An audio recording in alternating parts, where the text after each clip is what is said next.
Hello team, welcome to another ATP Geopolitics video with myself, Jonathan MS Pearce. This is a Ukraine war news update, the second part thereof for today. The 7th, 12th, 15th, 18th, 904th, 2nd of November 2025.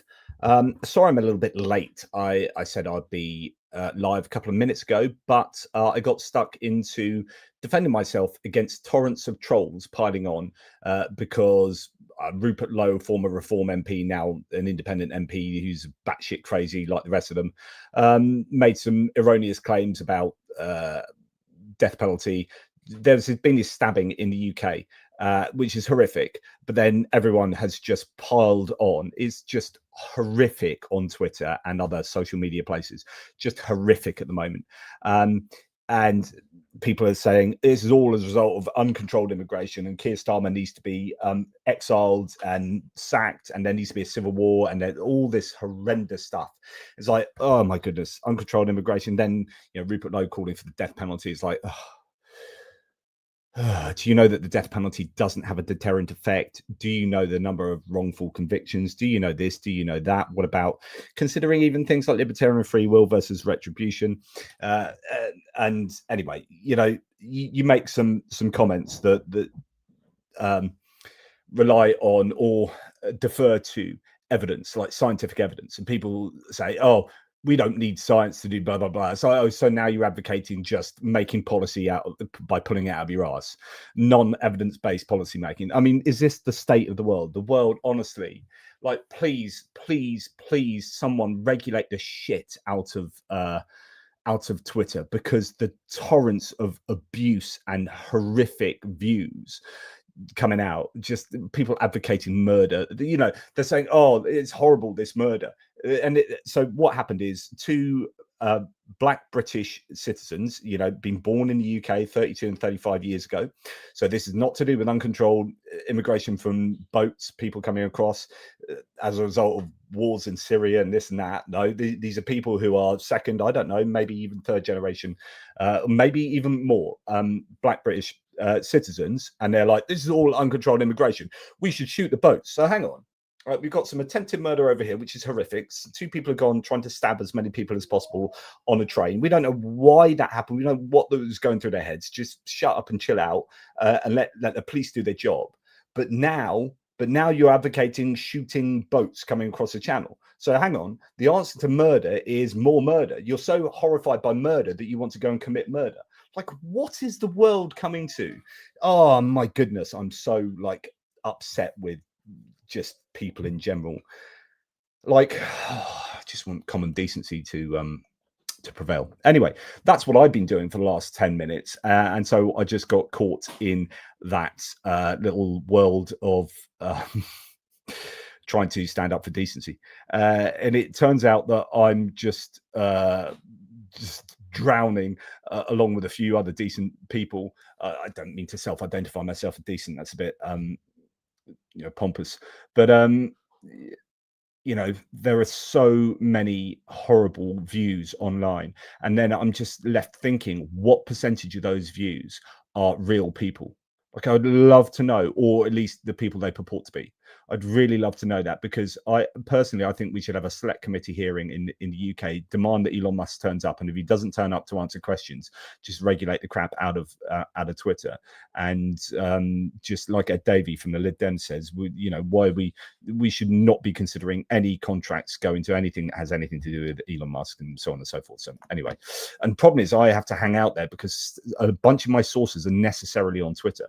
Otherwise, I try and get as much as possible off Blue Sky. But when I want to be dealing with, particularly in US politics, people who exist in those spheres, I need to be checking out what they're saying to report on them.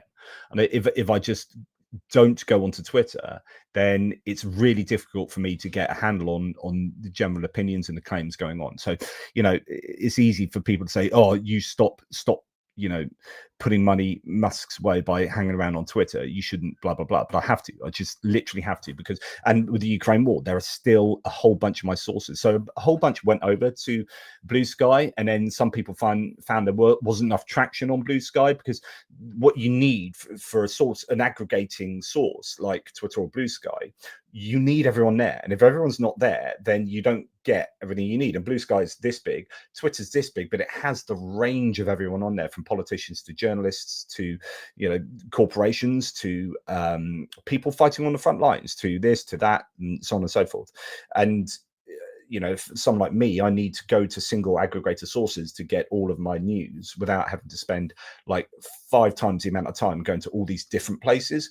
I need them to be in one place. And luckily for things like my military ed video that we're just about to go through, I can get most of that from Blue Sky, but not all of it, unfortunately. So yeah, it's just the way it goes. But you know, please somebody regulate Musk and the big tech of the world. They're just getting away, I think, with murder at the moment. Anyway, you know, you haven't come to listen to me bang on about that. So let's talk about military aid and whatnot. So, okay. Thank you very much for being here, by the way. This is, for me, a Sunday afternoon let's chill out. The missus is next door cooking a roast, so that's something to look forward to. I should be helping out. I did cut the vegetables, you know, so there was that. And now I'm going to talk about military aid. Thank you for watching. Last night I did it wasn't a different video, but I did a video on Nick Fuentes and Tucker Carlson, and you know, if you do have time to go and listen to that, I think it is a really important video to understand what's going on in certain parts of the US political scene at the moment. And I even get into a tiny little bit of theology. So that's fun for all the family. So yeah, go and check that one out. Anyway, and I do have to apologize on behalf of all Canadians. Isn't it true that the Blue Jays didn't win the World Series baseball? And, you know, they were, I went to the pub last night because, okay, here's some personal stuff before we get on to military news. Sorry, it's not my long goodbye. This is my long hello. Went to the pub last night with a couple of friends. We're going to a 90s music festival with a bed. So this kind of holiday park in the UK that's pretty famous, and it puts on a 90s indie weekender. And I'm massive on my music. I've got a massive CD collection there of like thousands of CDs, and I've got vinyl, and I used to go just spend all my time going to see bands in the 90s particularly. And yeah, they're doing a 90s weekender with people like Ash, Sleeper, Inspiro Carpets, Jesus and Mary Chain, Cast, yeah, so on and so forth. Loads of bands that I'm really looking forward to seeing. And we went last night to meet the 2 people that are going with us and to just organize stuff for that. And he was wearing a Canadian flag T-shirt. And I'm like, what are you doing that? You know, why are you wearing that, Russ? And he's like, well, actually, I was brought up in Canada when I was a youngster. He's from Manchester, but he was brought up in Canada and for a few years. And he's like, and it's the Blue Jays playing in the World Series tonight, and they're a Canadian team playing against, and he's like really vehemently anti-Trump. Both are actually the people I was speaking to. I didn't bring Trump up, they did, and they were just really hoping that the Blue Jays would win on behalf of Canada, and I believe they haven't. So sorry to Canada for not prevailing there, because that would have been quite cool. Anyway. Yes, so somebody saying, Cheryl saying, I didn't realize how cringy Nick Fuentes is, never having listened to him before. Some of the things he says, honestly, absolutely insane, just insane. And it's becoming mainstream. There's a normalization of that kind of discourse, which is really a shame. Okay, right. Let's now properly get on with it. Come on, Pierce, sort it out. I just want to do a little bit of this. Look at this funky bit of oh, look, like, subscribe, and share, and all that kind of stuff. Thank you very much. If you can like and subscribe, it does make a difference. Thank you. Okay, we're going to start with. Oh no, actually, I've got that marginally in the wrong place. Let's get that there then.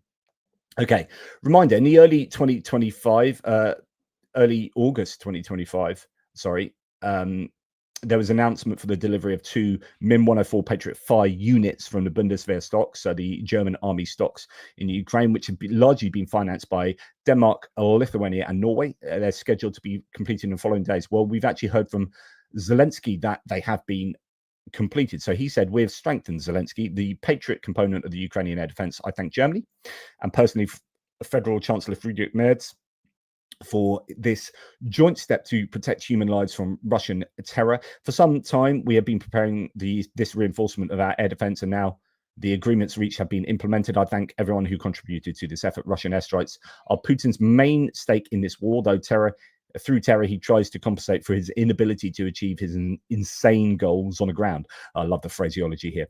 "Therefore, every strengthening of our air defense literally brings us closer to the end of the war that we're all waiting for. The less Russia achieves, the greater its motivation will be to end the war. Together with our partners, we continue to work on building a reliable air defense system. Our capabilities will be able to guarantee security not only for Ukraine, but also for our partners that when needed.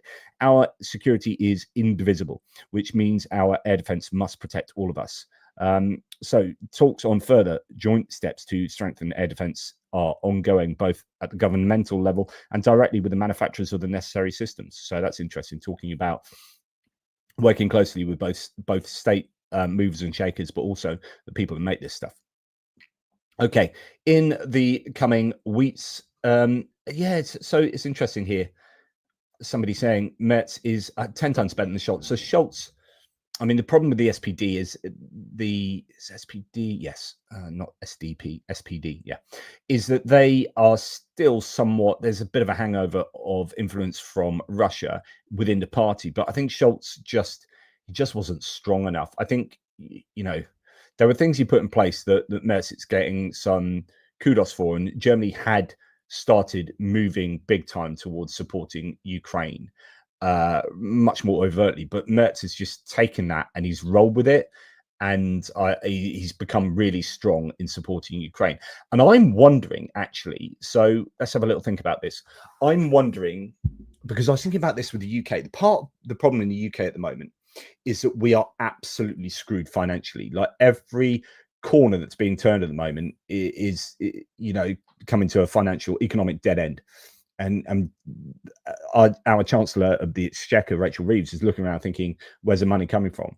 One of the interesting ideas is exit taxes, which is something we don't do compared to other G7 nations. And I think it's something the Labour government should definitely look into. Exit taxes are like, we are going to tax your assets if you, as say a millionaire, are going to leave the country because you're worried about like taxes going up. So like either services get cut or taxes go up. And you look at the polls, most people want taxes to stay same and services to stay the same, obviously. Or taxes to go down, and that's just not going to happen. So there's this no-win situation for a government that needs to improve services and spend more money on stuff, and there's no money there and no willingness for taxes to go up. So one thing you can do is, the idea is that if you start taxing the rich or putting wealth taxes on, then you're going to get these millionaires running away. And people quote stats on millionaires leaving the UK, except those stats are generally not true. They are created by think tanks who defend rich people with lots of money and taxes and stuff. So, don't look at those stats. So actually, there's no clarity on the stats as to whether millionaires are leaving. But if they do leave because they're fed up with, I don't know, X, Y, Z, then the UK should go, because other countries do this and we don't, as far as I understand, should go, okay, if you're going to leave the country, we're the country that kind of platformed you for getting rich. So we're going to put 20% tax on your assets. And then that says to them, if you're going to go, then it will raise some money for the coffers, or it will just make sure that you don't go. And I don't have a problem with that. Other countries do that, and they do it, more than us. And those are other G7 nations. So exit taxes, I think, is an option. But anyway, I don't know where I was going with this. I've kind of, essentially, we are just in a lot of financial. Oh, that was it. So I'm wondering whether Friedrich Merz is also really trying to tie up his economic policy with his military policy. So there's lots, and I don't have any link here, but I was reading something earlier that was stating that he's really trying to make the German military the biggest military in Europe and be the kind of at the forefront of European security. But you've also got to understand that the German economy is sort of stagnated for 5 years, and Merz has come along, and if he doesn't deliver economic benefit, just like Labour Party in the UK, like all of the parties in Europe and indeed in the US, although it's interesting because now you've got the populists in charge of the US, but in Europe, if you don't make an economic success of things at the moment, the populists will get in. So Merz from the CDU centre right and Labour from the centre left in the UK have to make have to show economic success, or the populists will get in. And I'm wondering whether Merz is looking at Ukraine and saying, how can we both support Ukraine and use this to mobilize our economy, essentially?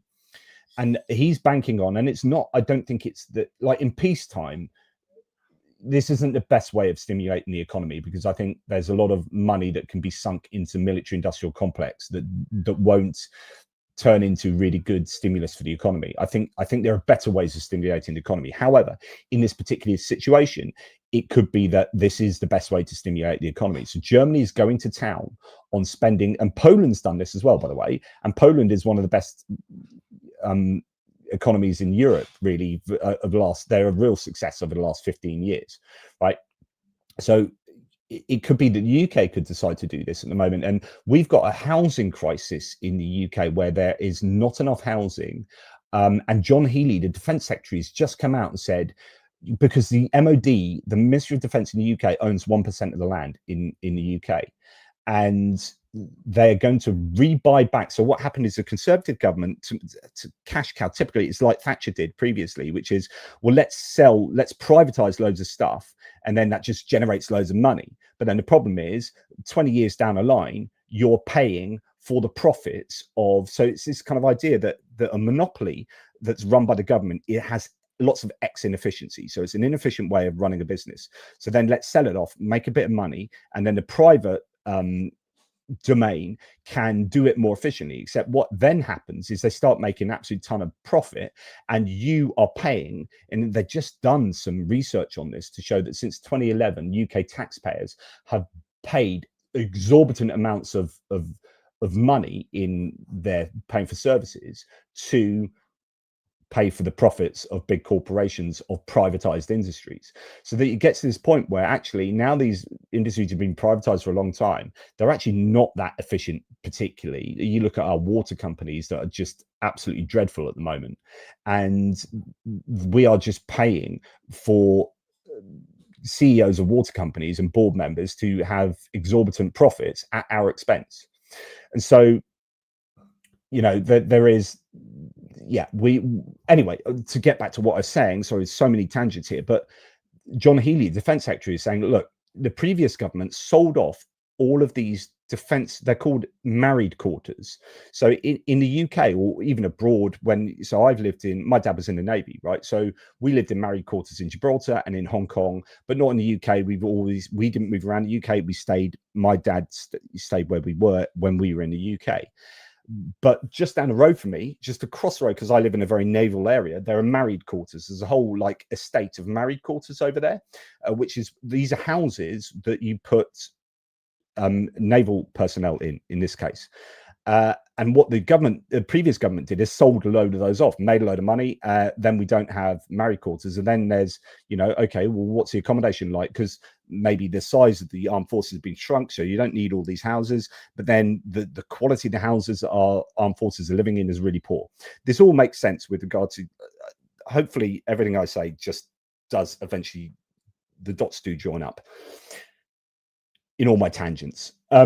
So John Healey then said today, we're going to buy back a load of houses and we're going to build a load of houses to solve the housing crisis, but also help out the accommodation for armed forces personnel that's been dreadful because it's been underfunded for decades, right? And so kill two birds with the one stone. And then he was on Laura Kuenssberg, who then pressured him in a way that she didn't pressure Grant Shapps when he didn't allow the armed forces to complain about the state of their their accommodation, he put rules in place that the armed forces couldn't complain.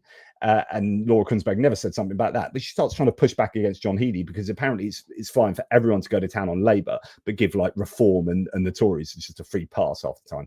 Anyway, that's just my bugbear.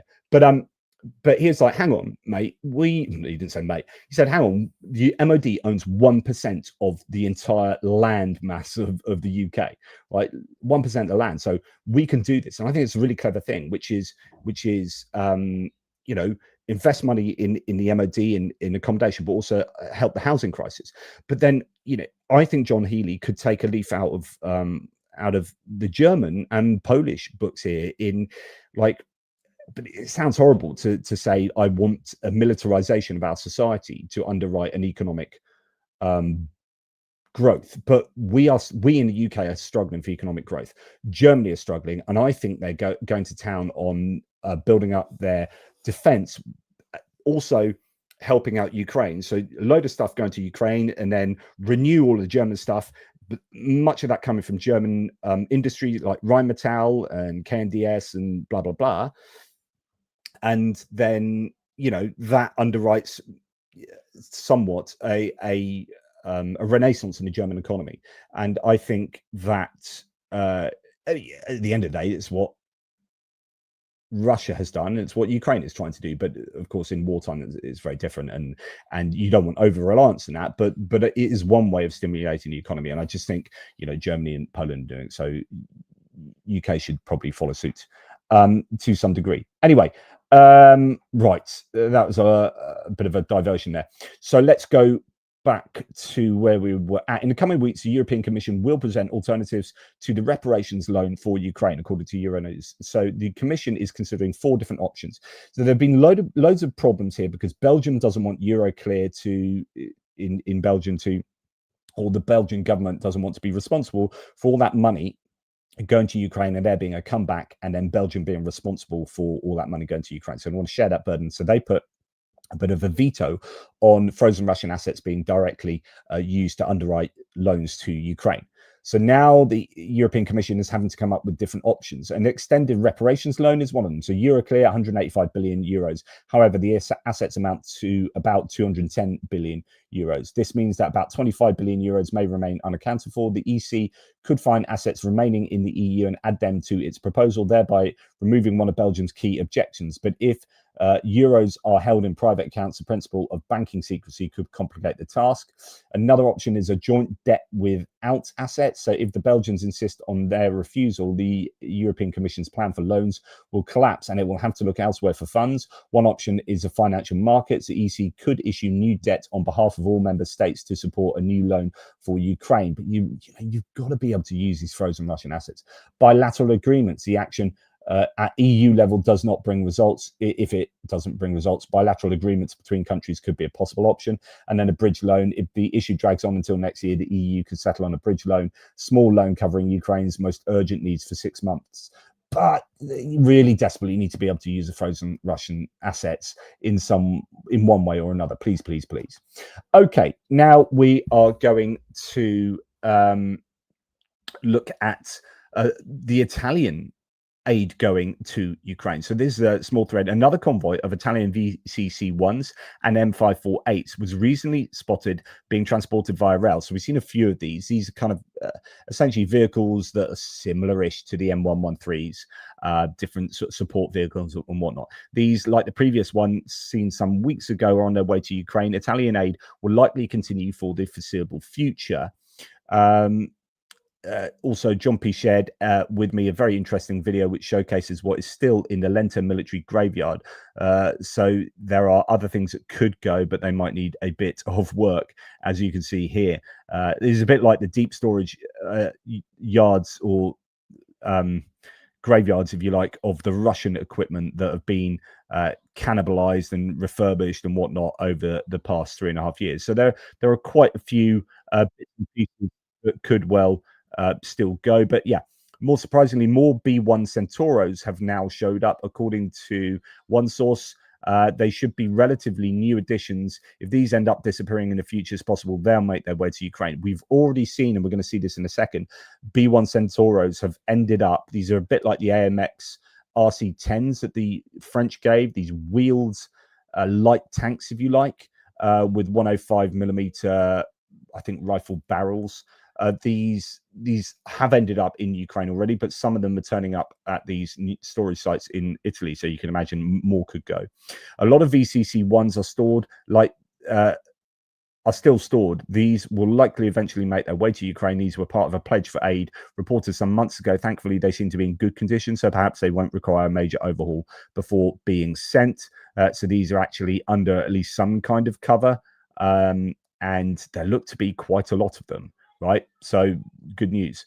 Lastly, a lot of VM90s in the Protetto variant are also being stored. No idea if they'll be sent, but I'll keep an eye out if they're spotted in the future, so stick around. Anyway, so there are other options for vehicles as well. These look more like mobility vehicles, though I don't know anything about the VM90s, but I'm looking at those pictures. They're very much like the Iveco ones. Yeah, mobility vehicles. So the Italians have seemingly quite a few of. So anyway, good news that the Italians are going to be providing quite a lot of these kind of bog standard vehicles, certainly the kind of almost M113 equivalents. Like Ukraine goes through those kind of vehicles fairly quickly, and because it's war, and you just need to be either manufacturing an absolute ton of these things all the time or getting them from other sources. So, you know, fingers crossed. Now let's go and talk about the B1 Centauro. So Italian armor for Ukrainian paratroopers. Now, some people say these are really old and basically not good enough for the Ukrainians. And other people will say, well, I think better these than driving around in an SUV, unarmored vehicle. But then some people will come back and say, well, actually, SUVs don't get targeted as much as these things because anything that's military will get, you know, targeted primarily, and then they'll move on to civilian looking vehicles and whatnot. But so lots of arguments. Anyway, Ukrainian paratroopers have received Italian armored vehicles, the Centauro B1, according to Militiani, which were donated as part of military assistance from Italy. The 78th Air Assault Regiment demonstrated the equipment for the first time, posting a video of an armored vehicle with its soldiers. Information about the transfer of B1s to Ukraine, Centauro B1s, has been circulating since 2023, but visual confirmation has only just appeared. The number of vehicles that have been delivered to Ukraine, the Ukrainian army, remains unknown, as Italy traditionally does not disclose the details of its defense supplies. The published footage shows that the armored vehicles are adapted to Ukrainian conditions, including cope cages, cage armor, and anti-cumulative grills that increase the level of protection. So let's have. I'm going to just expand this and turn the sound down, and just, this is the B1 Centauro B1 behind this guy. I don't know how they will use these things. The problem is, this is what they found with the AMX RC-10s that the French provided, the 3x3 or 6x6 even vehicles with a gun. These have got 8 wheels and not 6 wheels, but the armor is very light, and so you start sending them in offensively and they just get absolutely mauled. So then, are they just glorified howitzers, but then they won't have the range of like the proper towed or self-propelled gun howitzer? So yeah, it's not easy to see how they'll be most effectively used unless you are doing these like mobile offensives, combined arms maneuvers. But how often do Ukraine do those kind of combined arms maneuvers? So, you know, it's difficult to know how useful they will be ultimately. But this Centauro B1 is a wheeled armored combat vehicle with a cannon and a machine gun armament built on a 4-axle chassis. The vehicle has a combat weight of 24 tons, compact dimensions, which allows it to be transported by military transport aircraft. It consists of 4 people, a commander, a gunner, a loader, and a driver. So it's quite, you know, there are modern tanks like the RC-155, the new boxer chassis German self-propelled howitzer that the British are going to be using as well. That can get away with 2 people in it. Right, eventually it'll be 0 because it'll be remote controlled. That's why it's called RCH, remote controlled howitzer. So 4 people in what is essentially not a tank, or not something as probably effective as a Bradley. I don't know. I don't know if it's a good use of people. Anyway, Centauro B1 crew consists of 4 people. The turret is equipped with a 105mm Otto Molara cannon. It's an Italian copy of the famous British L7. This rifle gun with a barrel length of 52 caliber uses standard NATO unitary rounds, providing high accuracy and firepower. This year, it became known that Italy is preparing a new military aid package for Ukraine, which will consist of 400 armored vehicles. The basis of the package will be 400 M113 armored personnel carriers, vehicles that have proven themselves in combat. They provide transportation of personnel and can be equipped with additional weapons. So yeah, mainly M113s. I don't know if these can qualify as M113s or whether these are separate VCC1s and M548s. But anyway, there appear to be a lot of vehicles going from Italy, and that's obviously going to be very welcome. So just seeing whether any of you guys have got any opinions on those.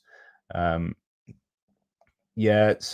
Who's Poppin' says Ukraine still uses tanks and infantry fighting vehicles to hit the Russians in quick attacks before retreating. So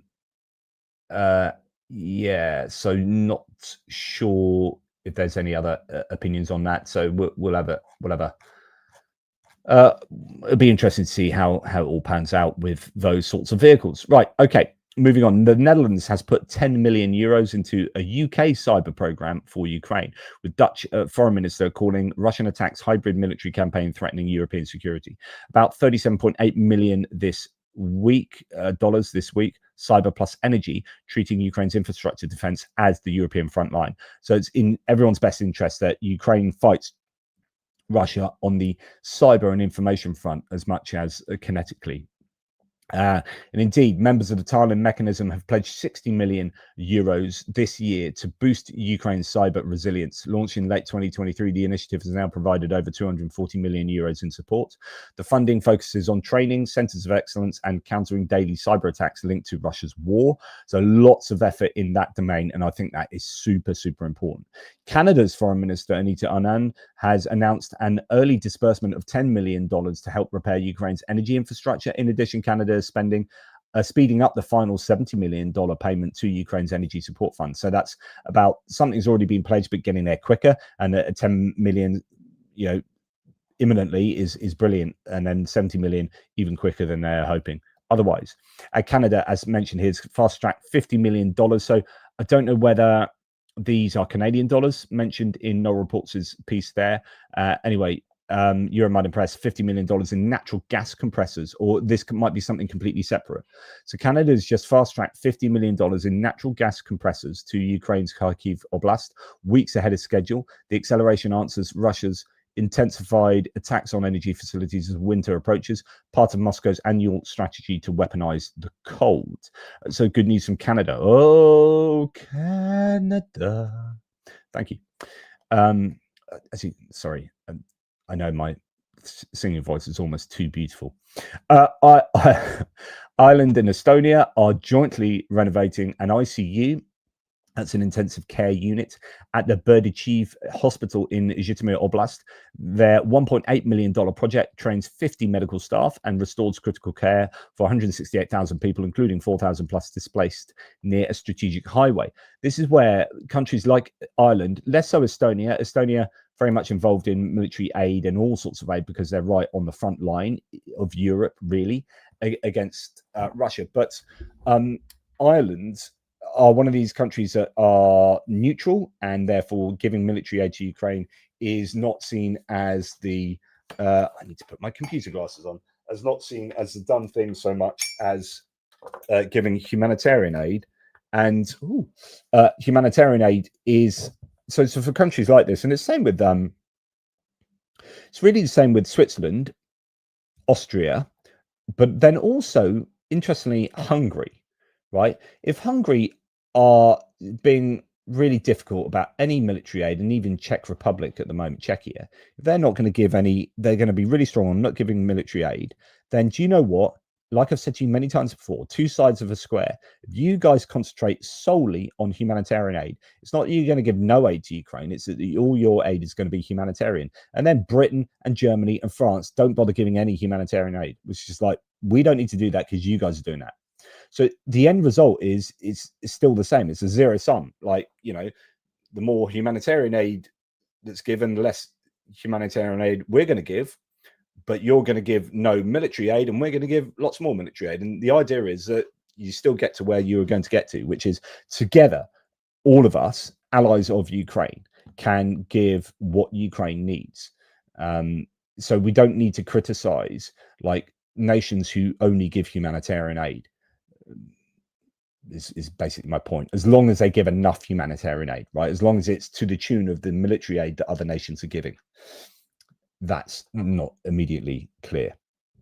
Well, I'd argue that actually generally, you know, Switzerland and Austria and Hungary now will be well down the list compared to, you know, all the aid that say Germany has given and the Baltic nations and the Nordic nations. Right, going to go on to matters of recruitments. Yes, so what do we discussions of Bezdarija or Rasputitsa. I try and use the Ukrainian term for the mud season, but I sometimes forget to.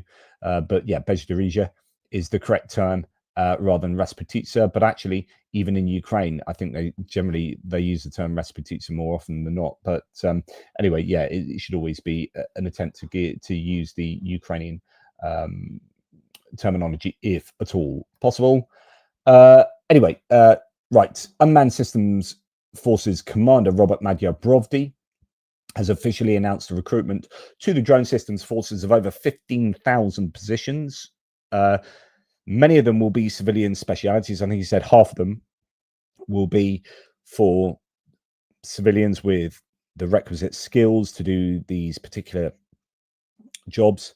Training, drones, and gear are provided. The SBS has already taken out 2 full Russian assault corps in 5 months. Okay, you've now had the Nemesis unit that started off as was now becoming a full brigade, and they are a unit that is concentrated on near rear strikes, which I think is super important using things like the FP2 drones.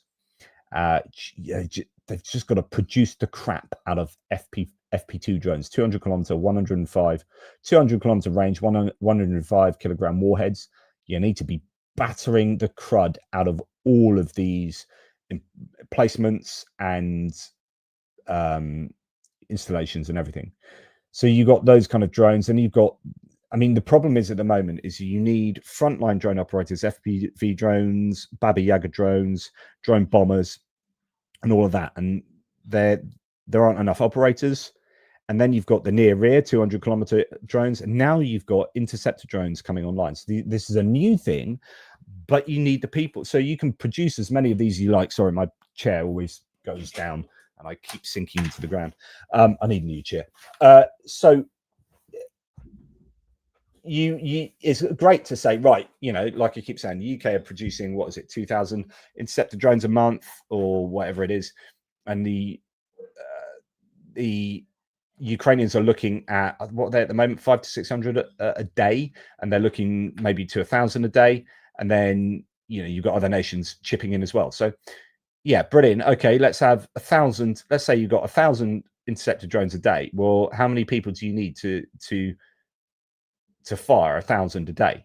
Like, you're not all going to fire them. It's not like one unit that's going to fire all of them from one place. These are all dotted around Ukraine along the flight paths of the Shahed drones. So you're going to need like thousands of new positions opening up for drone teams, radar operators, drone operators, so on and so forth. So this is what you're seeing here. And it's super, super important. They need as many people as they can get as soon as they can get them. So Ukraine's drone army hit 23,500 Russian targets in 28 days. And now it's opening 15,000 new jobs. Half are for civilian professionals like programmers, builders, and electronics experts who will serve in the military with their peacetime skills. You've also got, you know, fixing up these drones. So you're thinking the amount of units that have these little drone workshops in bunkers that are trying to fix up the drones that sent them, or not just fix them up, but have to fix on the explosives because they want to do that themselves. Certain things that the units will do themselves, and you need enough people to do all of these jobs. And yeah, so they're looking to the civilian domain at the moment to try and fulfill half of those job gaps. Okay, here's just a nice time-lapse video of camouflage net making.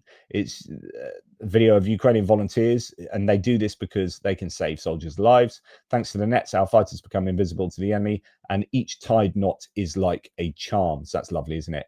And you see them there together working voluntarily to make these nets, and that's fantastic. And you wonder how many people, including children, we've seen children in these kind of like youth groups just getting together and helping to make, whether they are trench candles or whatever it is, for the Ukrainian soldiers there. So that's absolutely fabulous. Right, before I go into the Russian stuff, I'm going to have a little chat with you guys, see what you've said. And thank you very much, by the way, Johnny Nebrogud, my Norwegian buddy there, helping out with some support. So really appreciate that. Kevin Forst, thank you very much for your gifting of 5 ATP Geopolitics memberships. Thank you, sir. Good man. And BME, a little something for a Sunday cuppa or a tipple. I've had quite a few Sunday cuppers today, but I've had a few tipples lately. I need a week off tippling, I think, especially as I'm going to go to this music festival weekend. But it's nice. It will be nice to have a bed and not have to sleep in a tent for that. But yeah, that's going to be quite a heavy weekend, I think, in a few weeks' time. I don't know how I'm going to get my I can't break my never having had a day off for something like 3 years.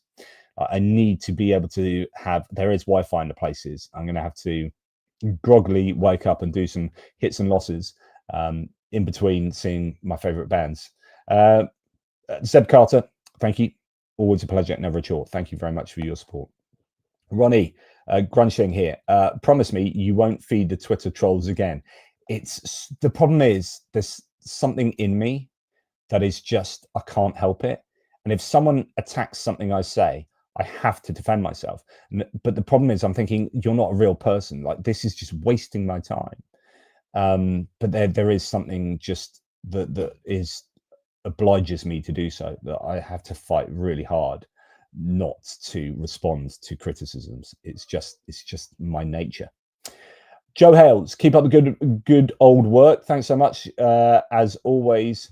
As I rely on your updates, when will European governments take a harder stance on immigration and take that away from reform? Okay, so this is not so much to do with military aid, but I am going to sidebar this. Just if you give me a second, it's a really, really important question. The problem is for a government like Labour is a really good example of this, right? So Labour have got in where there used to be a left-wing party for standing for the working class and for literally Labour for to support workers' rights and so on and so forth. They are a classic left-wing party in the UK. The Conservatives are the right-wing party. Lib Dems centre.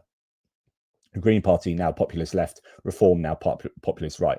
Both Reform and Conservatives go hard on immigration to the point, and you've got our media and social media just getting obsessed with immigration and immigrants, and that is being fueled by Russia, China, Iran, North Korea, and these troll farms and bot farms that are just fueling the division and the angst and the idea that, you know, immigrants are responsible for everything that's bad in the universe. And someone like Labour, who to get in, they had to go slightly to the right, so now really quite a centrist party. And some of their positions on, say, immigration are answering the reform situation by being really hard, much not similar to where Labour would previously have been, right? But as a result of trying to deal with immigration in a very robust way, they lose people on the left to the Green Party, who are now positioning themselves as a more left-wing populist, either pro-immigration or not anti-immigration party. Actually, Zach Blansky, the new Green leader, has been overtly pro-immigration. So the thing about, you know, the more that Labour drift to the right to deal with immigration, the more they lose the left. And the more they ignore the right, the more they lose a centre to people like the Conservatives or Reform. And so they're in a no-win situation, which is if they go hard on immigration, they lose. You know, they go soft on immigration or whatever, then they lose. And so whatever Labour does, they lose. But they are actually being hard on immigration compared to what you would have seen Labour be 5 years ago, 10 years ago, 15 years ago. So they've definitely, and this is one, like I follow people like Novara Media, who are a left-wing media source on YouTube, and so the problem with Labour is that, as I said, they can't win. So they get excoriated by left-wing media. The left-wing media doesn't exist in TV form or radio form, but it does exist in places like YouTube. And, you know, Politics Joe and Novara Media will go to town on Labour, and they just can't win Labour at the moment. It's just impossible for them. So yeah, this is a problem for all nations in Europe, is if they don't deal with immigration robustly, then you get the populist right getting in. But also, even if they do deal with it robustly, they still don't get the voters. So most of those reform voters will never go to Labour, because even as hard as Labour will be on immigration, it still won't be good enough. As soon as there's a stabbing on a train, it's the immigrants' fault, and Keir Starmer should be deposed. He should be exiled. Literally, people calling for him to be exiled. And he's like, he wasn't the guy that stabbed them. Like, what are you talking about? But it's just never hard enough. And that's the dilemma any kind of centrist or left-leaning government is going to have. Even actually, it was a dilemma for the Tories, because the Tories, they had this choice of, like, do we feed the reform troll, and essentially, to fend off reform, we need to become reform, and that's kind of what they did. But they still lost out to reform, and then they lose their one nation conservative politicians and voters to people like the Lib Dems. So they suffer from that, just from a centre right point of view, right, where they lose the left. They lose the most moderate conservatives to the left or to the centre, and they lose the right wingers to reform, and they've ended up being decimated. Like, the Conservative Party is in all sorts of trouble, and the reason is because of immigration again. Immigration is destroying our political landscapes and our political parties. But the problem is, yeah, how much of it is a proper understanding of what's really going on. So the kind of claims and statistics that are being thrown out are just simply not correct an awful lot of the time, and that doesn't worry. I mean, you look at what's going on in the United States, where the president just can come out and lie, just overtly lie on national television every single day, and doesn't seem to make the blindest bit of difference. So we're in a post-truth reality now, where it's very worrying. And if you take a really divisive issue like immigration, you can blow it up to being an issue that's either much worse than it really is, or people don't understand the reality of what's gone on there. So the idea for immigration in the UK is that actually Brexit is largely to blame for brown-skinned immigration coming from East Asia and boat people coming across the Channel. Right, we used to have ways of being able to deal with that much more robustly from within the EU.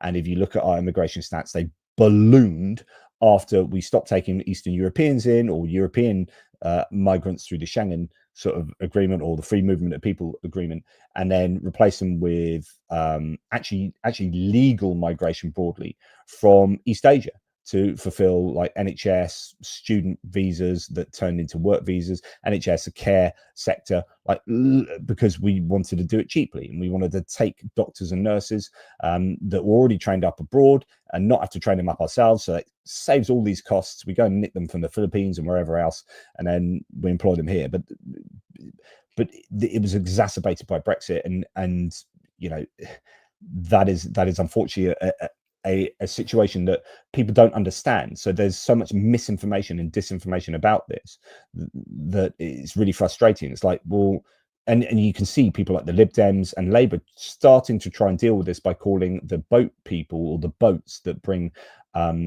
illegal immigrants across, Brexit boats or Farage boats, because actually he was one that was an architect for the Brexit that then caused all of these boat crisis, and as people see it, and large-scale migration.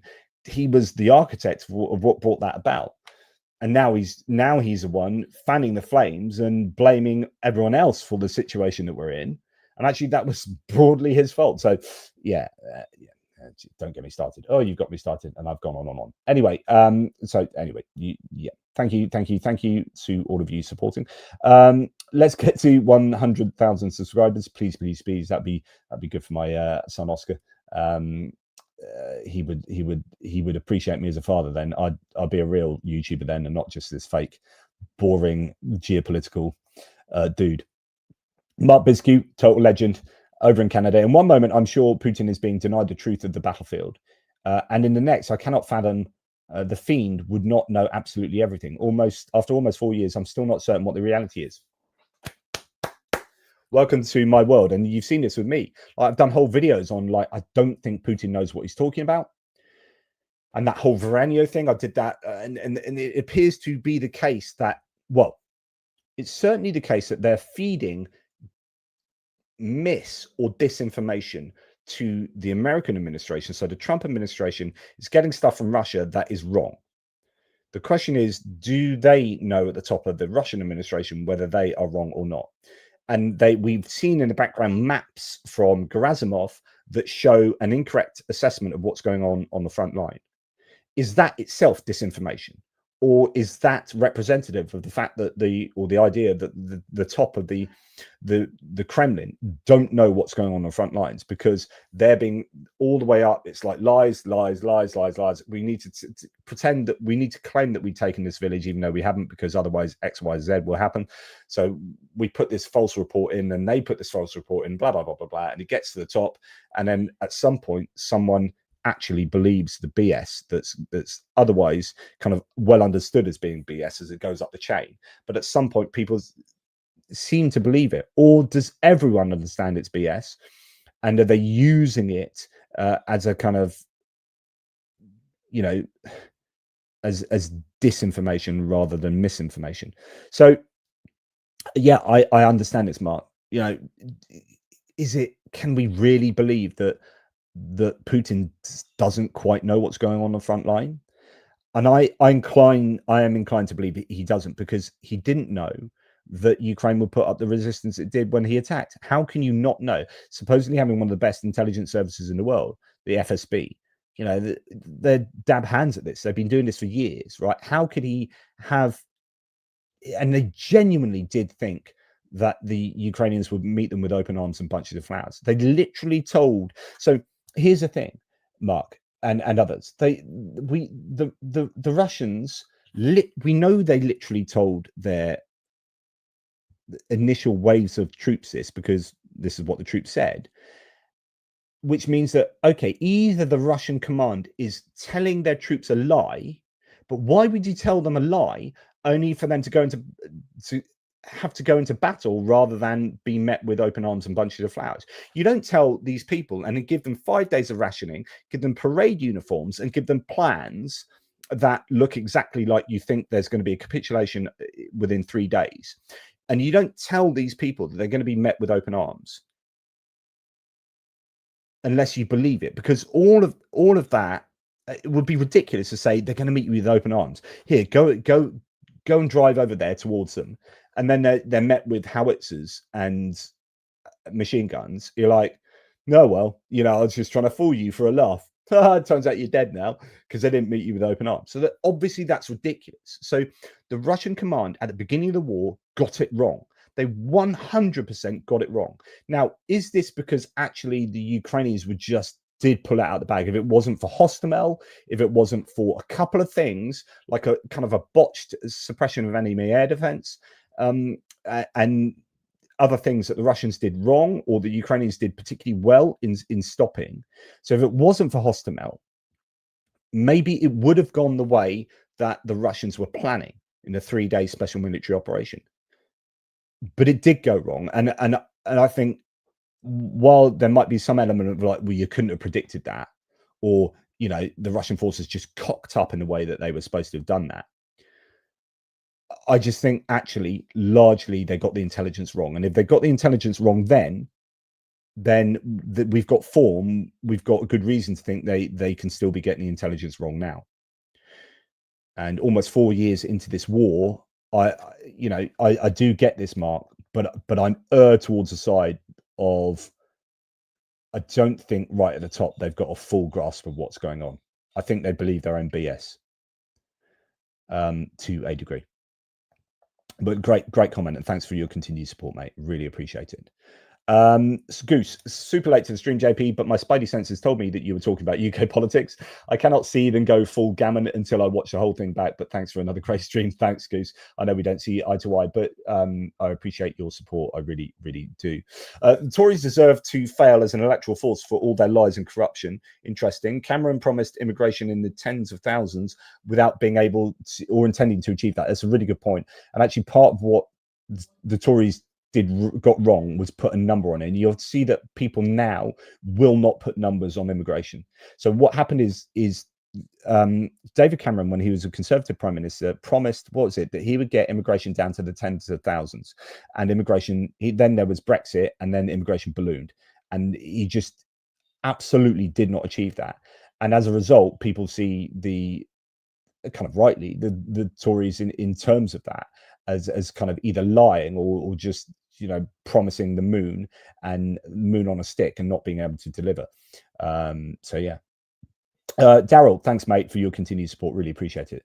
Great job, JP. With sounds on horrible, without sounds on horrible, there are thousands of immigrants around Europe. Ukraine needs manpower and people to support their country. I'm sure they could help in many ways in Ukraine. I'm not quite sure 100% what you say. Maybe like immigration. Could we?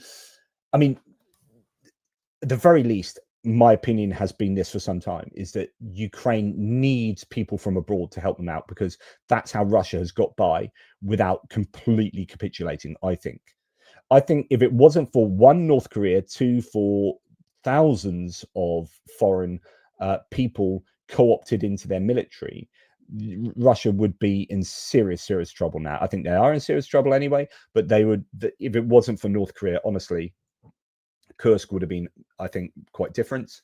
And yeah, but Ukraine need to do that, but to do that in a more morally acceptable manner. So where Russia go around sort of having these raids on, and this is relevant for the military aid video, by the way, because we're talking actually about recruitment, and we're going to talk about Russian recruitment in a second. Well, actually, it's probably a good time to bring this in. Just move it slightly forward. So hang on, Daryl. So, okay, here we have news that Russia has officially integrated occupied Ukrainian territories into its southern military district and plans to begin mobilizing 50,000 to 100,000 residents for the war effort, according to Ukraine's National Resistance Center. Men aged 18 to 55, including conscripts, will be recruited by force. So what Russia is doing is it's saying we are in you know that Russia desperately needs troops. So they're getting troops from illegal and legal migrants around Russia, where they go around things like wild berries warehouses, so Amazon equivalent warehouses, round up migrants, and they force them into the army, or they press gang them, or they get people in on student visas and then press gang them, or they get migrants passing through the country to like sign up to what they think is something, but it's in Russian. They don't really understand what they're signing up to. It turns out they sign themselves up for the army, and so you end up having, you know, random African or Sri Lankan, Indian, even Chinese conscripts, and then you get some mercenaries on top of that as well. So, and then Cuba and Colombia and all these other places where, you know, there's so many people around the world who want social mobility. Like, I'm really poor, my family's really poor, I've got no money, you know, what are we doing? What can I do to get out of this? And you look over and Russia's offering X amount of thousands of dollars a month to go and fight in the war in Ukraine. You know nothing about the war in Ukraine. You're like, yeah, that sounds good. Loads of money. It will absolutely trounce the kind of money I'm making at the moment. How many millions of people around, literally millions of people around the world, are potentials to fight in the war in Ukraine? And Ukraine, unless they try and do something similar to that, there's an asymmetry there. Ukraine needs to recruit foreigners massively because they do not have the numbers of people in Ukraine I mean, some people claim there are millions and millions of people that could easily go and fight in a war, but they've certainly cycled through all the people that wanted to go and start a war, unless there are new young people coming up through the age brackets to get to mobilization age, right? You essentially, most Ukrainians that want to fight have already signed up, and many of those have died, right? And you get down to the Ukrainian people who aren't up for fighting, right? And you're gonna have to either force them to fight, or you're gonna have to think of other ways around it. So, like, they've gone through the convict thing, and they've recruited some 11,000 convicts already, which is really good. I think that's an excellent thing to do. And the Russians were ahead of the game with that, although they did it in I think a more morally dubious manner.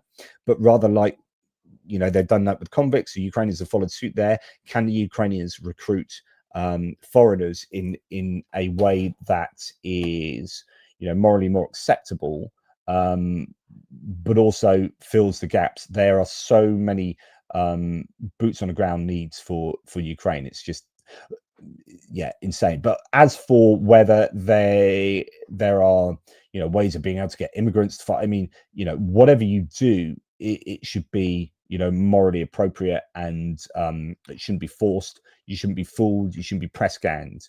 But that's the advantage a dictatorship has. So simply put, like, Russia have the advantage in that they can commit war crimes, like, and the assumption here is that war crimes can convey some kind of advantage. That's dubious, but I'm talking about military, strategic, kind of tactical advantage in some kind of ways. Like, we don't have to deal with these prisoners' wars. It won't take all of our own forces out the way to take these guys prisoners, look after them, put them through the system, then blah blah blah blah blah. So I'm kind of speculating, but maybe there's some kind of real short-term advantage to just shooting and killing these enemy soldiers, right?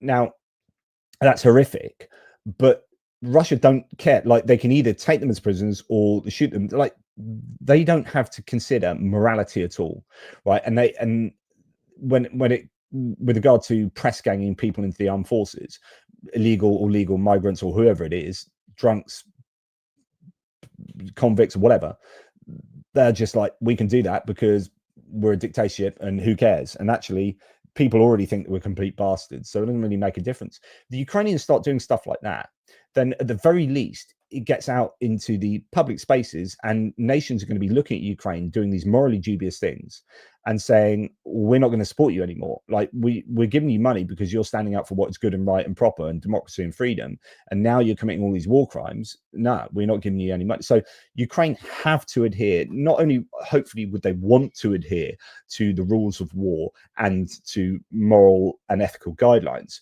but actually they're kind of forced to do so because they're being held to account by all their supporters, right? But there's an asymmetry there where Russia do get, I assume, some kind of advantage because they can adhere to whatever rules they like.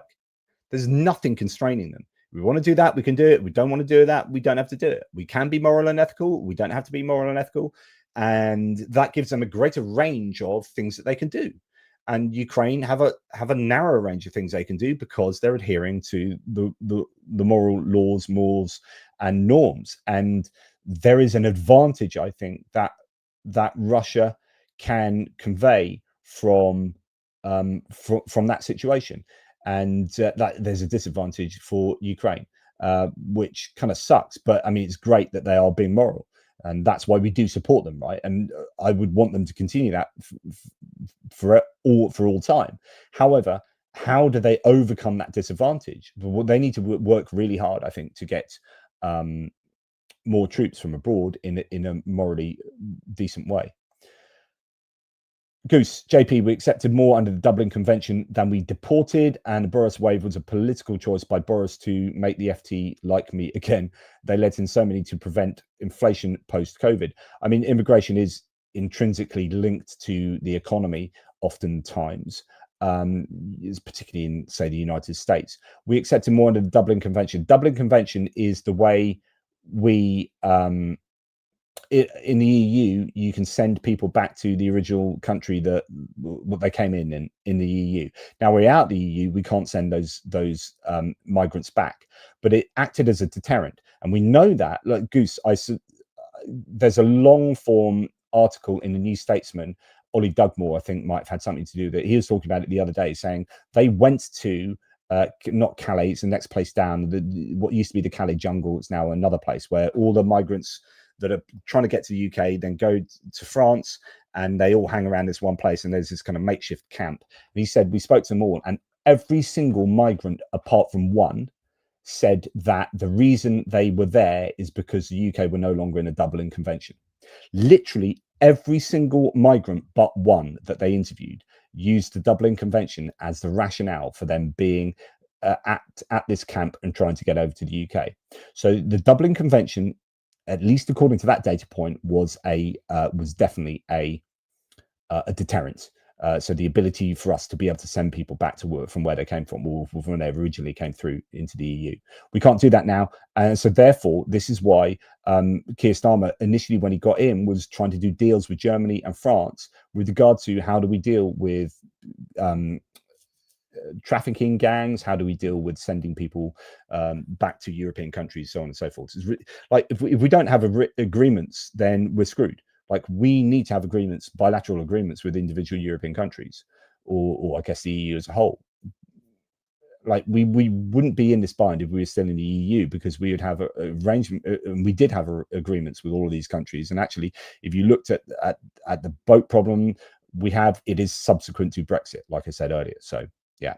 But thank you, Goose. Mal Rate said, towards singing lessons and a new chair. Keep up the great work. Thank you very much for your support there. Really, really do appreciate that. My chair has been the bane of, honestly, so many times I have to pause the video and push my chair back up. It needs regassing. And my point, so Daryl, my point was that migrants could help in farming industry. Not fighting. This could free up Ukraine's fight without collapsing their economy. That is an interesting idea, but I don't know how. Well, you could have some blue sky. Interesting, Daryl. You could have some blue sky thinking here about, okay, we're taking on a load of illegal immigrants. From this has got legs. This. So what do we do with illegal immigrants? So we had this kind of deal with Rwanda, right, where we were going to send illegal immigrants to Rwanda. We had this agreement. The problem is it was botched by the Conservatives, and it was legally dubious. And the problem is that Rwanda was a really problematic country. So you're taking people from, you're taking asylum seekers, and then you're saying you're seeking political asylum because it's safer here than it is over there. So you're seeking political asylum. What we're going to do is we're going to drop you in Rwanda, which is really dangerous. It's more dangerous than sending you back. Anyway, so it was just really ill thought through and rushed and not a sensible plan. But other plans involving other countries other than places like Rwanda have been kind of investigated by European countries. But here, I guess the idea is that if we did a deal with, then it's like, if you can't send them to Rwanda because it's too dangerous, you're going to send them literally to a war zone. But I guess it would be like, if it's voluntary, like, do you want to go to Ukraine? And Ukraine says, we want you.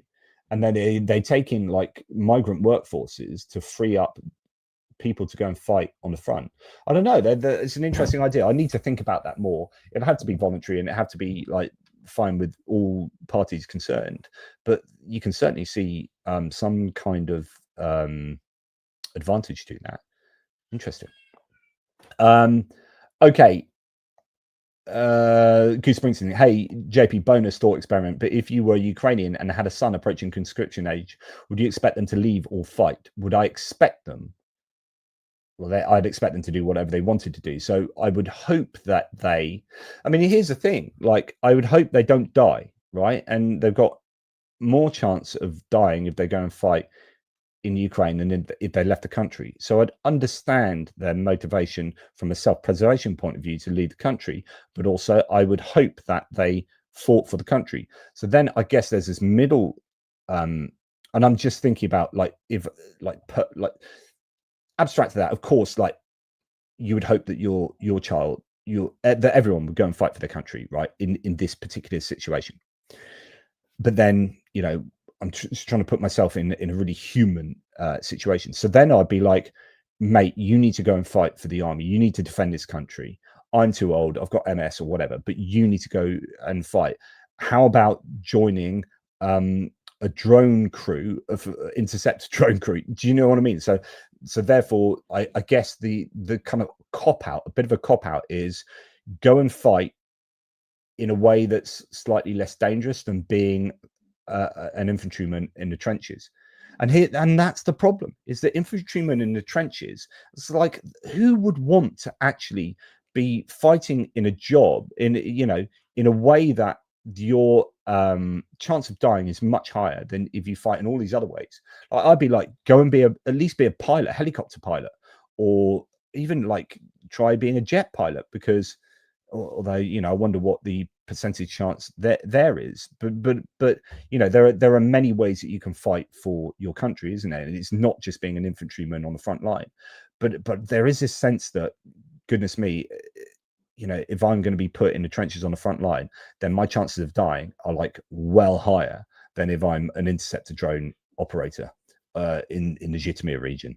Do you know what I mean? So I can't say what I would actually do in that situation.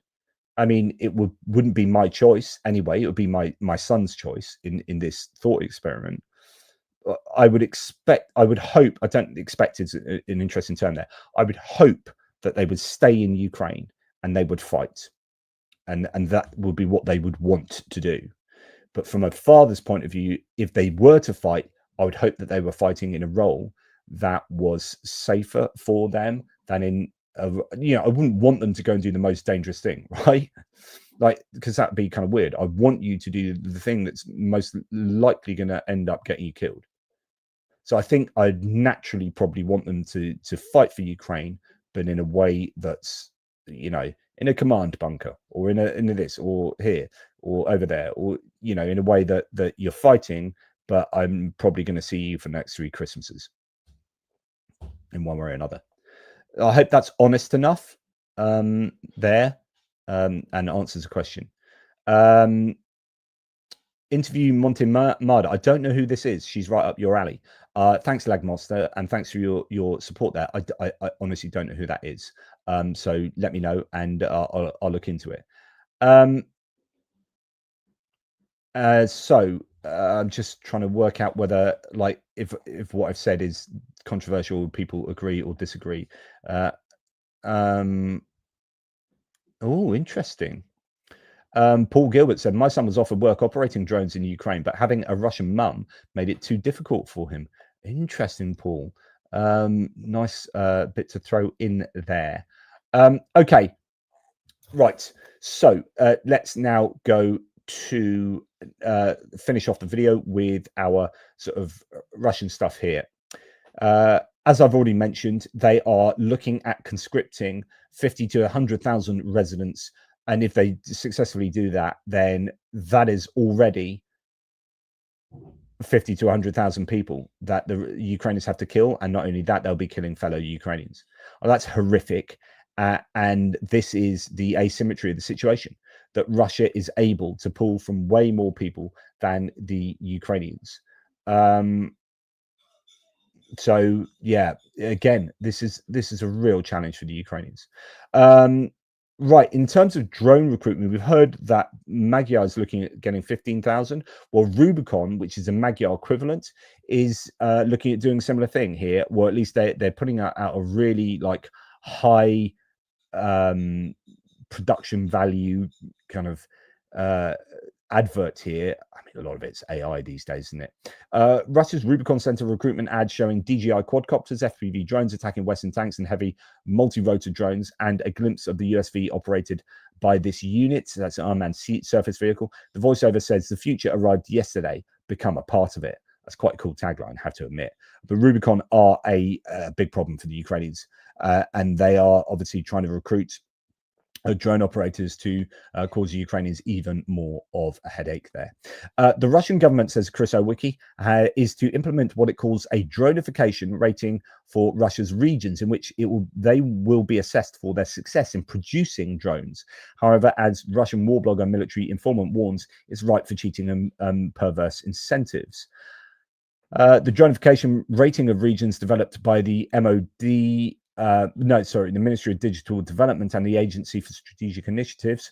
What a term, it makes you want to spit and rinse your mouth out, promises, as usual, unprecedented benefits and prosperity for Russia in the future. Quote, you can read about it on every fence or hear about it on every radio, but what is likely to happen in reality in the near future? Regions have an incentive to improve their rankings. This promises certain benefits, but above all, the political position of the regional leader depends on the rating, since it was a result of the Russian president's instructions that the Ministry of Economic Development, the Ministry of Digital Development, and the Ministry of Industry and Trade included drone-related indicators in the monitoring of national projects and the assessment of governors' performance. What could this lead to? First of all, regions will begin purchasing inexpensive commercial drones en masse. Naturally, this will ignore military requirements for reliability, electronic warfare resistance, range, and combat effectiveness. Furthermore, each region will create its own drone centers or drone technology parks. This will lead to duplication of development and inconsistent technical standards. It's clear that in a pursuit of speed and cost, many regional projects will be limited to manual assembly using imported components, motors, road controllers, cameras. At the same time, indigenous process chains, especially in the microelectronics and software, will not be developed. This will create the illusion of import substitution, but in reality, production will remain vulnerable to sanctions and unable to scale. If the Ministry of Defense or state corporations rely on the drone rating when distributing subsidies, state defense contracts, or grants, this will certainly lead to an irrational allocation of funds in favor of high-profile regions with strong PR support, rather than those actually developing effective combat drones. And finally, personnel, both production and operational. If governors have a personal, i.e. career-related interest, and they certainly will, they will actively involve those who already know how to operate drones or can quickly learn to do so in raising the drone rating. I understand that assessing, say, the performance of street cleaners using drones is a fairly important social task, but I believe that an operator somewhere on the border of the Donetsk People's Republic is still more important. While the idea of involving regions in the development of unmanned technologies has potential, if used wisely, the lack of clear criteria, quality control, centralized planning turns dronification ratings into a tool that will undermine rather than enhance the actual production of combat drones for the Russian armed forces. In the context of military conflict and sanctions pressure, it is especially important to avoid populism and focus on scalable, secure, and standardized production. And government officials' initiatives are hindering this. So, an interesting idea that they're going to get ratings for different regions for producing drones, but it is ripe for them ending up producing lots of ill-suited drones for the front line. This is kind of the problem they've already got, which is the centralized procurement system already doesn't favor reactive, versatile drone production. But yeah, anyway, I just thought I'd throw that one in there. And then as we come towards the end, we finish with China. China is helping build the Shahed drones Russia uses to bomb Ukrainian cities. A new report says Chinese companies have shipped engines, navigation systems, and batteries to Russian firms, including those under US and EU sanctions. The Wall Street Journal has reviewed the evidence. Now, this, like I said at the beginning of the war, the only way Russia wins this war is if China supports them. And I was talking about in like massive ways. Actually, I forgot North Korea. So really, if I rewrote that article now from right at the beginning of the war, it would say if North Korea and China overtly help them. Now, North Korea can help them in a way that I was envisaging China to help them, and they are doing. That. In fact, I wasn't expecting people to go, but North Korea is sending large numbers of people and quite significant amounts of equipment, but particularly ammunition, artillery ammunition. China is sending an awful lot of kits, dual-use equipment that is being used in the military-industrial complex and is essentially underwriting this war. So China and North Korea together have kept, I think, Russia in the war, prolonged their position in this war. I wonder if China and North Korea hadn't helped one iota, right, where Russia would now be. I'd make a bold claim and think they would have capitulated, because I don't think you would have seen half the Shaheds. You wouldn't have seen the troops in Kursk, you wouldn't have seen half of the drones, the support with manufacturing of and missiles as well. I just think that Russia have been massively aided by China and North Korea and Iran. Wall Street Journal says China sent more than 3 million engines for drones to Russia in 2024. And I end my case. I rest my case. 3 million engines. 3 million engines.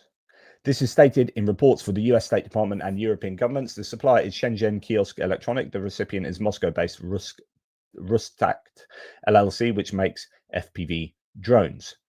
There you go. As someone says below, China is the main engine of this war. China backs Russia in a war. The West is thus at war with China, but we are unaware of what it looks like. This is kind of my rationale for the entirety of this war. We have been like, Paul Gilbert, speaking to you. I spoke to you, I met you at that talk in Stockbridge I gave last year. And I said then, we're in World War III. My whole presentation was, we are in World War III. It's just most people don't really realize it. And I gave all the evidence as to why I think we're in World War III. And I still think the same. And China are involved to an even greater extent than I was discussing in that talk. It is, just really, really frustrating. Right, okay, that's the end of my video, but I still have a couple of your fantastic comments to discuss. So let's do that. Right, I got to here.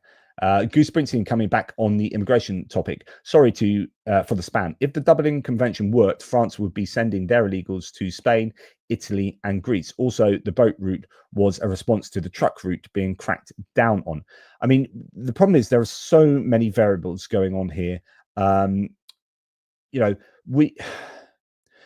France, Italy, and I don't know about Greece, but Spain, France, and Italy all have higher asylum seeker applications than we do. So we often think it's much worse in the UK than it is in the rest of Europe. Actually, it's much worse in the rest of Europe than it is in the UK. So why is the Dublin Convention not being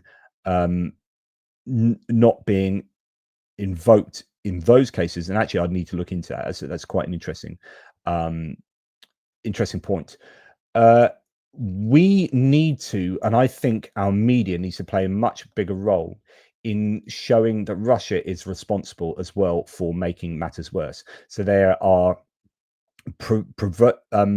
promoting this route through the Sahel region in Africa through into Libya and into Europe. Radio stations, you go and listen to Philip Abaji Jr. He talks a lot about this. He's done a lot of investigations into this. I should probably get him on again to talk about this. But the Russians really they know that immigration is the weak point for Europe, for European unity, for political stability in Europe. And they are promoting these different channels, these different routes into the EU in terms of migration. And I really think we need to crack down on that. But as far as the Dublin Convention, I think one of you could Google that right now. Why is Dublin Convention not being invoked by France as much as it could be? I don't know if there are other bilateral agreements between France and the countries in question there. JP, in the unlikely case that the world ever calms down somewhat, would you ever consider doing some historical examinations of things like the Cuban Missile Crisis or the Iranian Revolution? I mean, in principle, yes, but my goodness, at the time I do, when all the world calms down, I still want to be.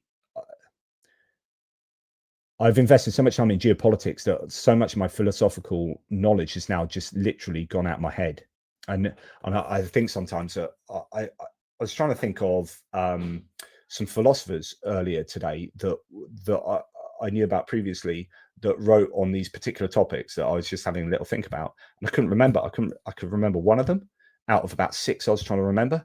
I was like, my philosophical knowledge is just a fraction of what it should be, because I've only got so much space in my head. It's like Homer Simpson. You learn something new, it pushes something else out, but it kind of does do that. Like the more time you dedicate to different areas, like I've written a dozen books on the philosophy of religion, and I wouldn't be able to write those books anymore now. And I wonder whether MS has just ravaged my brain to the point where I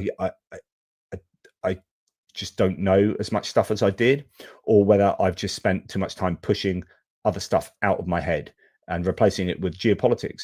But geopolitics is kind of like applied philosophy. It's like what does the world, like, descriptively, what does the world look like, and also what should the world look like, and what should our geopolitical strategy be? That's just a subsection of morality, and that is philosophy applied. And so, going forward after this war, I'd hope to be still reporting on geopolitics, but I need to finish a book on the Exodus that I'm trying to edit. I just don't have to. Oh God, I just don't have enough time in the day. And yeah, in principle, I'd love to report on and investigate loads of stuff, but I think I'd have to retire to do all that. So yeah, I would. I'm just interested in everything and how things join up, really. Always looking for patterns and trends and dots joining up to say, oh, look, that is affecting that. And so in order to know about what's going on with the war in Ukraine, we need to know about what Russia is trying to do to undermine the EU, and then therefore we need to know about immigration. We need to understand immigration. We need to understand the politics of Europe and the politics of Britain and populism versus blah blah blah blah blah. And that it's all connected, isn't it? And hopefully, I at least do something of a job to connect some of these dots, whilst I also have my baggage, my own personal political beliefs and moral beliefs. But I also struggle to know everything. Because you kind of have to know everything about everything to have the best understanding of how the world is working at the moment, or indeed in some cases not working. So anyway, I am rambling now, but I need more time. Goose, can you do me a favor? Can you just invent me? I think they had this on Judge Dredd, in the comics, in the 2000 AD comics. Didn't they have a machine where you go to sleep for 10 minutes and that's your whole night's sleep? I love sleeping, right? But I think I love doing stuff like this more than sleeping. And so sleeping is a bit of a waste of time. So give me a machine that gets me a full night's sleep for 10 minutes. And then I'll do all of that.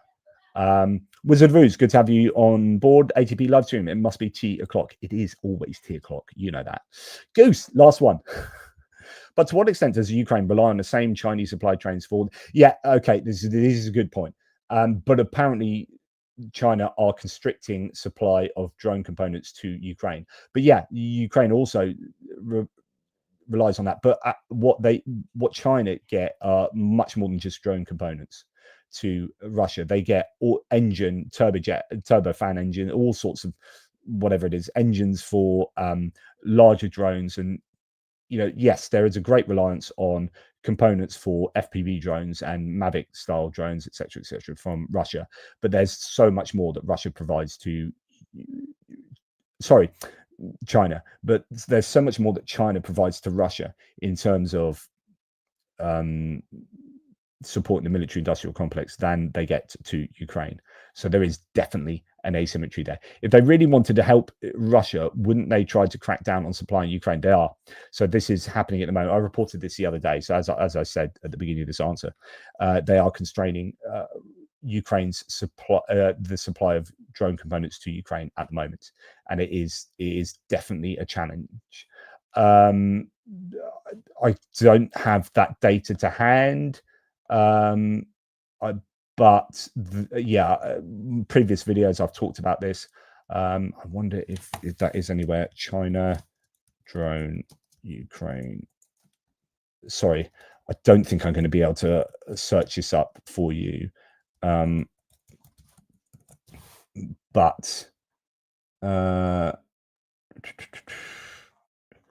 China becomes key supplier of drone components for the war in Ukraine, Wall Street Journal. While Beijing insists it does not provide weapons to Moscow, it continues to allow exports of dual-use goods, items with both civilian and military applications. So that's that Wall Street Journal piece that we were talking about.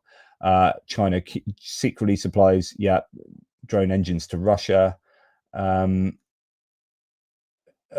yeah, so I can't find it at the moment. But essentially, China have been constraining the supply to Ukraine big time. So that looks like an overt attempt to facilitate Russia prevailing in the war, and that is a real concern.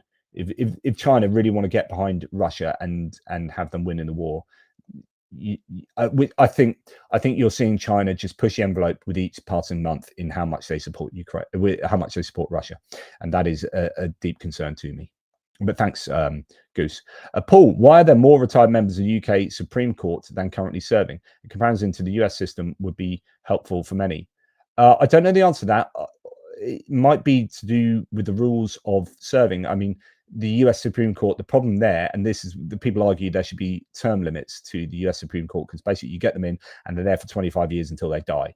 And so when someone like Trump comes along, and what did he get? 3 Supreme Court judges in Trump 1.0?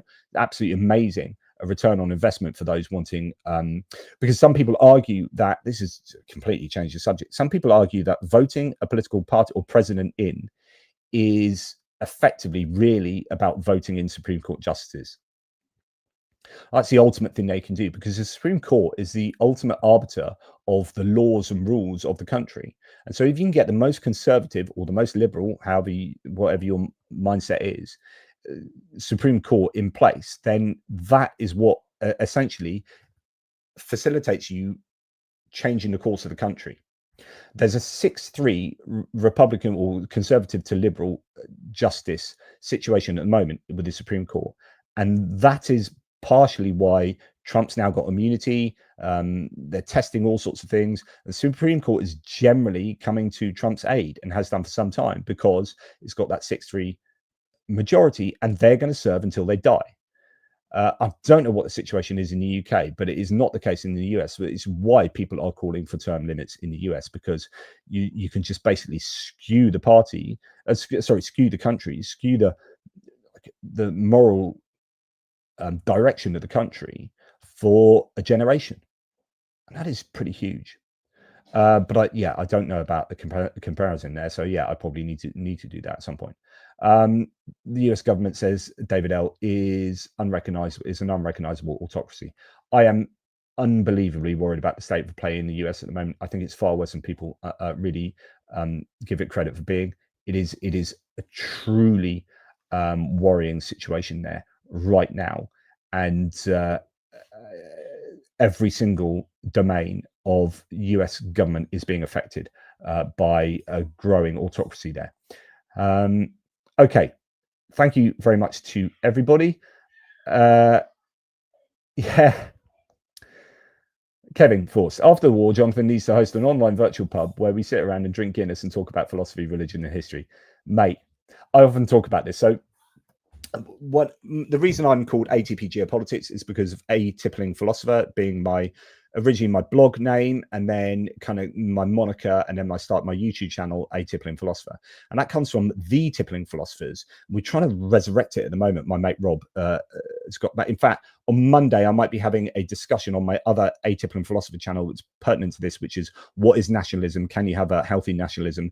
And the kind of the Christian nationalism in the US, and whether there's any kind of religious justification for, say, a religious nationalism in the country. Anyway, that's looking like happening on Monday.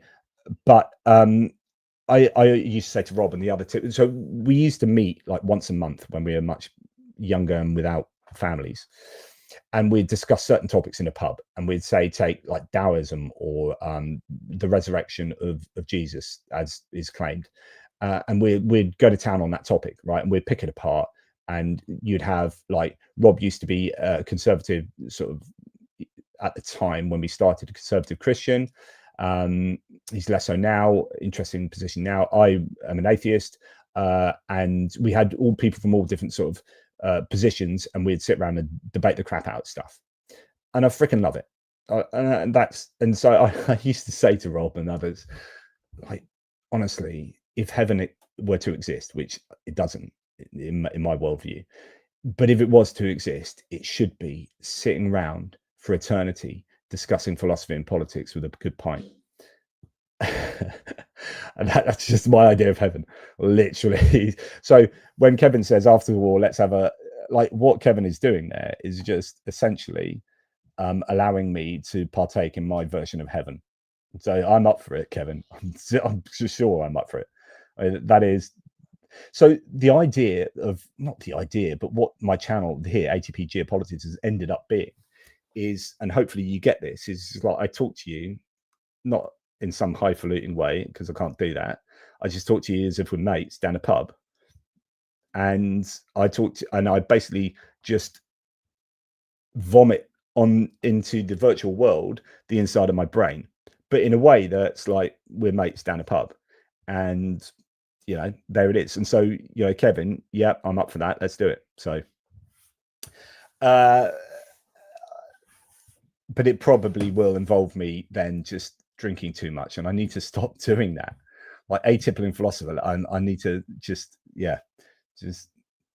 I'm sure it's not good for my MS. So first virtual round on me. Okay, I'm in.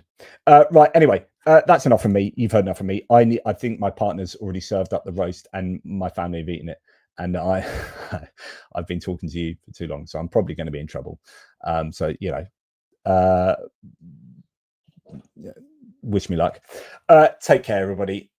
Big love to you all, and Slava Ukraini. Let's hope that the political world sorts itself out and helps out Ukraine as much as it can, and that the Russians can go and do one, and that something pops up that can successfully sort out this asymmetry with the boots on the ground with the Ukrainians, because that is honestly a really big problem for the Ukrainians. Take care. Speak to you soon. Toodle pips. And thank you to Mark and Kevin and and Goose Springsteen. Thank you so much, Goose. I know we disagree on a lot, but hey, we have a good chat about it. So thank you. Thanks to Paul. Thanks to David L. Thanks to who else? Wizard of Ooze, Lag Monster, BME, the Pirates, Daryl Thomas. Thanks, Daryl. Mal Rate, and of course, Joe Hales, Grunge Thing, just a few more. Zeb Carter, how could I forget Zeb Carter? Johnny Nevergard, Kevin Force, legend. Take care, y'all. Really appreciate you. Toodle pips.